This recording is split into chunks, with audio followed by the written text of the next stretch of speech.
Naka-restricted duty na ang 15 pulis na idinadawit sa pagkawala ng mga sabongero. Binigyan na rin ng seguridad ng pulisya si Dondon Patidongan. At nakatutok si Chino Gaston.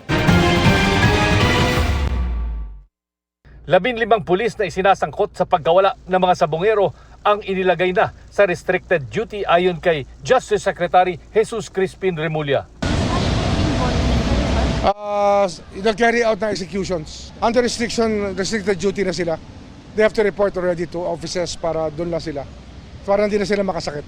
Nabasa na rin ng kalihim ang statement ni Julie Dondon Patidongan na dati gumamit ng alias Totoy.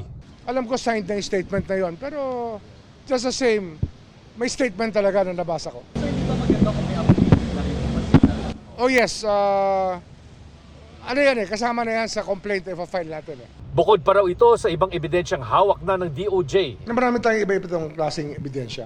We have CCTV footages. Marami tayong ibang hawak.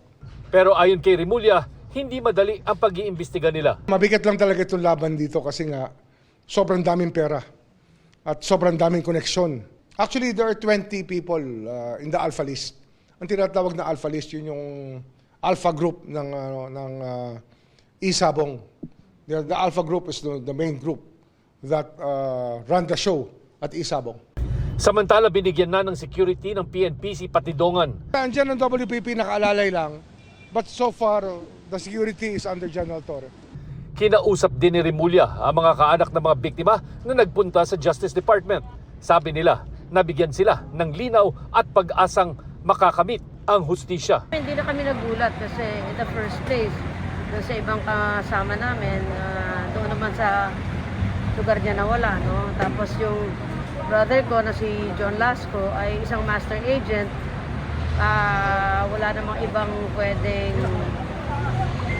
Wala naman kasi ibang pwedeng, pwedeng taong may interest sa kanya kung yung kapatid ko nga ay nakagawa ng hindi maganda. Alam namin, hindi na kami magugulat noon pa.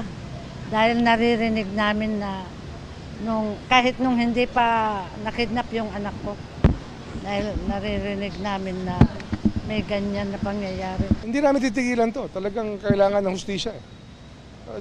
Alam mo, ang kaluluwa natin bilang mga Pilipino nakataya rito.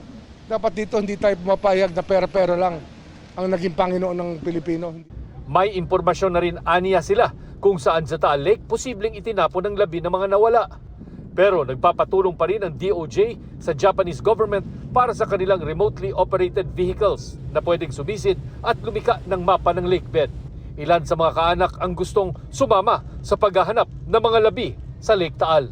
Para sa GMA Integrated News, Chino Gaston, nakatutok, 24 oras.